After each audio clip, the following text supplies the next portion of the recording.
اور اب یہاں رسول کی جگہ ہے حسین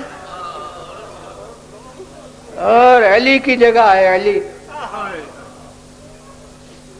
وہ دادا تھے جو علی تھے اور یہ پوتا ہے جو علی ہے، اور وہ جسے آپ علی اکبر کہتے ہیں.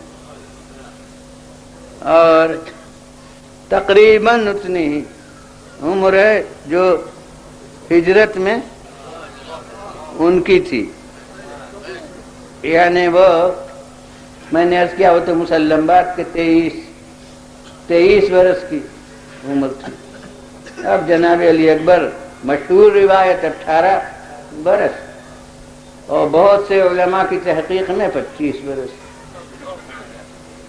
یہ وہ 18 برس ہے تو ابتدائے جوانی ہے اور یہ 25 برس ہے تو کمال جوانی ہے. اور اب علی کی عمر ہجرت سے زیادہ قریب ہی ہے، وہ 23 اور 25 میں تو تھوڑا ہی سا فرق ہے. غرض مکمل شباب.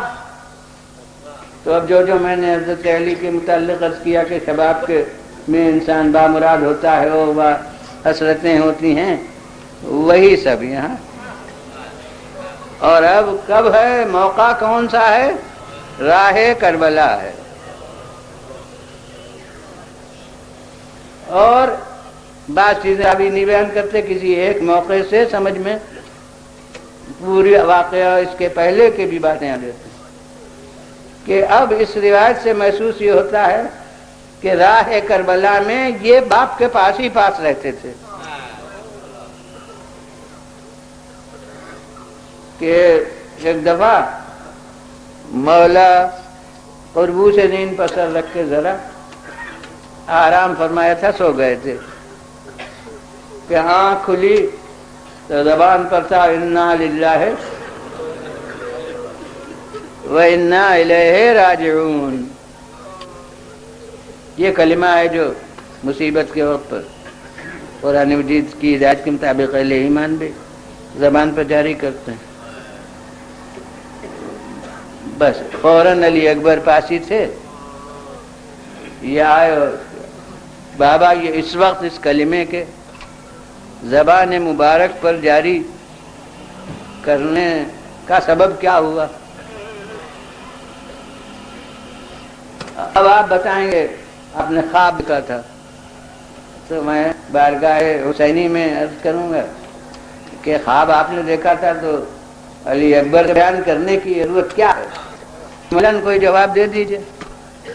مگر حضرت امام حسین السلام شاید میرے جواب میں فرمائیں کہ اگر ابراہیم نے اسماعیل سے نہ بیان ہوتا تو میں اپنے علی اکبر سے بیان نہ کرتا. اور انہی مجالس میں ایک سال آیا ابتلا موضوع رہا ہے تو اس میں شاید میں نے عرض کیا ہو کہ کیوں ابراہیم نے اسماعیل سے خواب بیان کیا. اگر اسماعیل سے خواب بیان نہ کرتے تو قربانی فقط کارنامہ ابراہیم ہوتی، کارنامہ اسماعیل نہ ہوتی. لیکن جب اسماعیل سے خود مختارانہ طور پر بیان کر دیا اور پھر انہوں نے جواب دیا کہ یا ابتی فعل ما تؤمر ستجدنی انشاءاللہ من الصابرین، جو حکم ہو رہا ہے اس کی تعمیل کیجیے، اللہ نے چاہا تو مجھے صبر کرنے والوں میں سے پائیے گا. تو اب کارنامہ دونوں کا ہو گیا، باپ کا بھی اور بیٹے کا بھی. ویسے ہی حضرت امام حسین السلام اگر خواب جو دیکھا تھا اسے بیان نہ کرتے علی اکبر سے تو اس کے معنی یہ ہے کہ علی اکبر وہ اسماعیل کی طرح سے قبل سے اپنے عزم کو ظاہر نہ کر سکتے. اب وقت پر مصیبت آتی تو لوگ کہتے کہ وہ تو اتفاقی ہنگامی ایک صورتحال تھی جو پیدا ہو گئی. تو اب مولا وہ خلیل کربلا ہوتے ہوئے اپنے ذبیح سے اس خواب کو بیان فرما دیتے ہیں. اور وہی انداز امتحان جو رسول کے یہاں تھا ہے کہ کیفا صبر کا، تمہارا صبر کیسا ہے. اور وہی جو ابراہیم کے یہاں تھا کہ انہوں نے یہ نہیں کہا کہ مجھے حکم ہو رہا ہے، انہوں نے یہ کہا میں نے خواب دیکھا ہے، وہی سنت ہے جو حضرت یہ سب ایک ہی ہستیاں ہیں، ایک ہی سلسلے کی، ایک ہی انداز سب کا ہوتا ہے کہ اب یہ اپنے ذبیح کے سامنے اسے بس خواب کہہ کے بیان فرما رہے ہیں، اور بطور تصور مصیبت اس پر انا للہ و انا الیہ راجعون بھی فرمایا ہے۔ یہ سب تمہید ہے علی اکبر سے جواب سننے کی کہ اب پوچھتے ہیں یہ کہ آپ نے یہ کلمہ اس وقت زبان پر کیوں جاری فرمایا؟ آپ نے میں کچھ نہیں، میں نے ابھی خواب میں دیکھا کہ یہ صدا آ رہی ہے، کوئی کہہ رہا ہے کہ یہ لوگ جا رہے ہیں اور موت ان کے ساتھ ساتھ جا رہی ہے۔ بس یہ حضرت ابراہیم کے جو اس وقت وارث ہیں انہوں نے خواب بیان کیا، تو جیسے حضرت علی نے ایک دم جواب نہیں دیا تھا، پہلے ایک سوال کر لیا تھا کہ کیا یہ ہمارے دین کی، میرے دین کی سلامتی کی حالت میں ہوگا؟ بالکل اسی طرح علی اکبر ابھی جو کچھ کہنا ہے بعد میں وہ نہیں کہتے، ابھی ایک سوال کیے لیتے ہیں، اور وہ یہ کہ السنا اللہ کے بابا ہم حق پر تو ہیں، یہ بتا دیجئے ہم حق پر تو ہیں۔ اور حسین فرماتے ہیں کہ بلا ولذی الہار، ہاں قسم اس کی جس کی طرف سب کو جانا ہے کہ ہم حق پر ہیں۔ جب یہ سن لیتے ہیں تو علی اکبر جواب میں کہتے ہیں کہ اذن لسنا نبالی بالموت نموت محقین، تو پھر بابا ہمیں موت کی کیا پرواہ ہے؟ حق پر ہم دنیا سے جا رہے ہیں تو ہمیں موت کی کیا پرواہ ہے؟ اب یہ تو علی اکبر ہیں انتہائی سن کمال پر، مگر اب مجھے شوق موت میں، اور وہ بھی راہ خدا میں موت کا شوق، اس میں ایک بچے کی صدا آتی ہوئی فضائے تاریخ میں نظر آتی ہے، اور وہ بچہ کون؟ کربلا کے مجاہدین میں جو میدان جہاد میں جا کر جنگ کر کے شہید ہوئے ہیں، اس میں اہل مراسی نے نظم کیا ہو، مگر مجھے کسی کے بارے میں یہ نہیں ملتا کہ وہ بچہ ہو، جوان سب تھے، لیکن ان کے لیے کون؟ یتیم حسن جناب قاسم،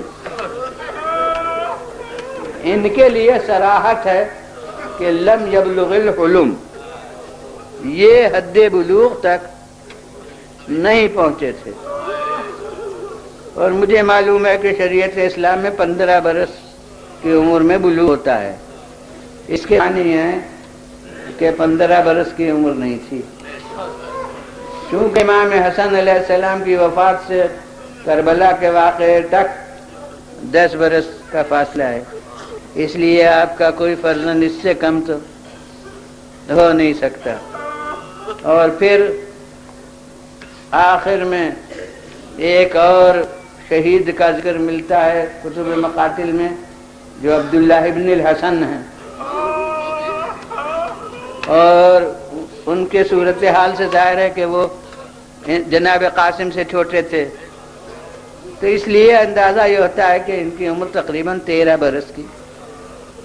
برس کی کربلا میں تھی، مگر آثار کمسنی اتنے تھے کہ جب مدینے سے چلے ہیں تو بیویوں کے ساتھ محمل میں بٹھا دیے گئے تھے، ان کو کوئی مرکب سواری کے لیے نہیں دیا گیا تھا۔ میں کہتا ہوں کہ یہ حسرت تو کربلا میں پوری ہوئی کہ شاید وہ پہلی سواری تھی جو لے کر منزل شہادت تک گئی، اور ایک اور کم سنی کے تقاضے سے یہ ہو گیا کہ جو میدان جنگ میں گیا اس کے جسم پر زرہ تھی، مگر قاسم میدان جنگ میں گئے تو ایک کرتا پہنے ہوئے تھے۔ یہاں ہمارے بعض اکابر علماء نے یہ سوال اٹھائے ممبر پر، وہ ذاکری فرماتے تھے، انہوں نے کہا کہ میں مولا سے عرض کروں گا کہ بھتیجے کو بھیجا تھا تو زرہ تو پہنا دی ہوتی، تو امام جواب میں فرمائیں گے کہ عرب میں اس عمر کے بچے جنگ کہاں کرتے ہیں جو زرہ تیار ہوتی ہو اس عمر کے بچوں کے لیے، تو میں زرہ کہاں سے لاتا؟ تو غرض ایسے کم سن ہیں۔ اور چرچا واقعہ کربلا کا تو گھر میں برابر رہتا ہی تھا، اور جب رسول اطلاع دے چکے تھے اپنے دور میں تو اب گھر والوں کے لیے یہ راز کہاں تھا؟ تو جب چرچا ہوتا تھا تو اب غور فرمائیے کہ خاندان رسالت کا بچہ ہے، جانتا ہے کہ عمر کی قید ہے جہاد اسلامی میں۔ ہاں ایک غلط فہمی دور کر دوں کہ زیادتی عمر کی قید نہیں ہے، مگر اس طرف کمی کی حد میں قید ہے۔ بہت سے بچے جوش میں بدر میں آنا چاہتے تھے، احد میں آنا چاہتے تھے، حالات صحابہ میں ہے کہ رسول واپس دیتے تھے کہ یہ ابھی بچہ ہے، ابھی یہ اس لائق نہیں ہے کہ اس کو جہاد میں لایا جائے، تو عمر کی قید ہے۔ تو قاسم چونکہ کم سن تھے اس لیے نہ جانے کب کب ان کو فکر ہوتی تھی کہ کہیں میری کم سنی میری بدنصیبی کا باعث نہ ہو جائے۔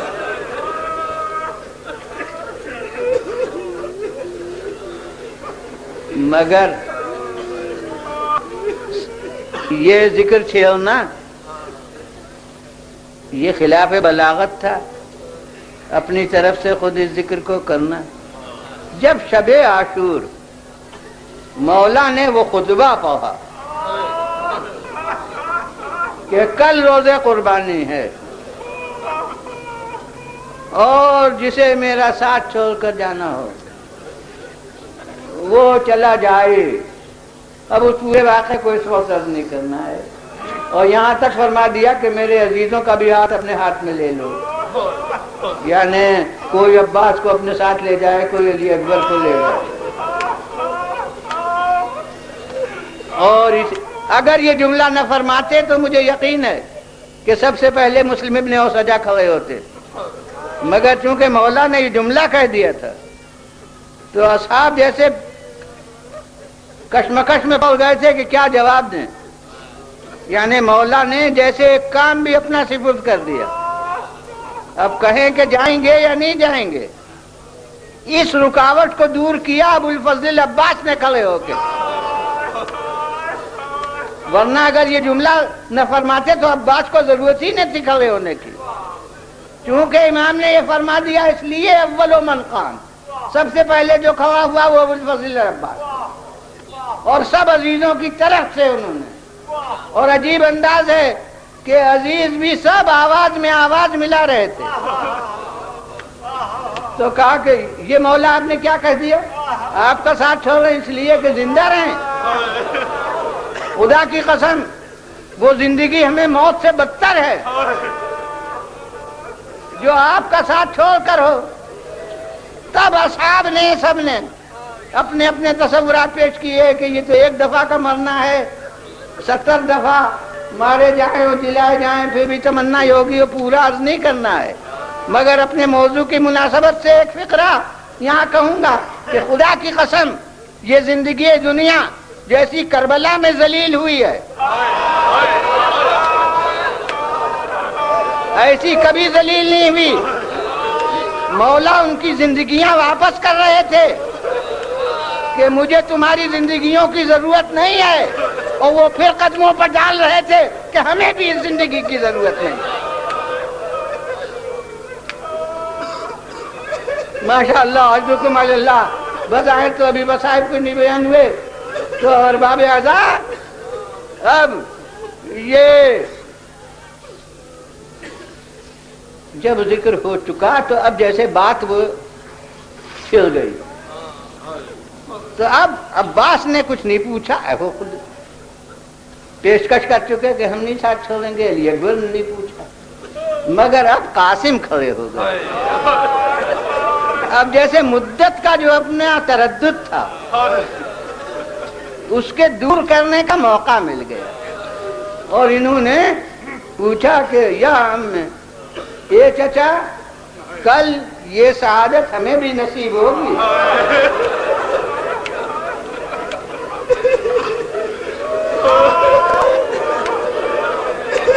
امام نے ارشاد فرمایا, ابھی جواب نہیں دیتے.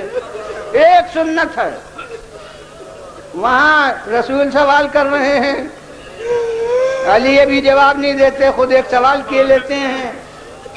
وہاں امام حسین سلام ذکر فرماتے ہیں اور علی اکبر ابھی نہیں کہتے کچھ, خود ایک سوال کیے لیتے ہیں. یہاں ذرا عکس ہے اس کا کہ قاسم ایک سوال کر رہے ہیں اور مولا ابھی جواب نہیں دیتے, خود ایک سوال کیے لیتے ہیں, اور وہ بالکل میرے موضوع سے مطابق ہے.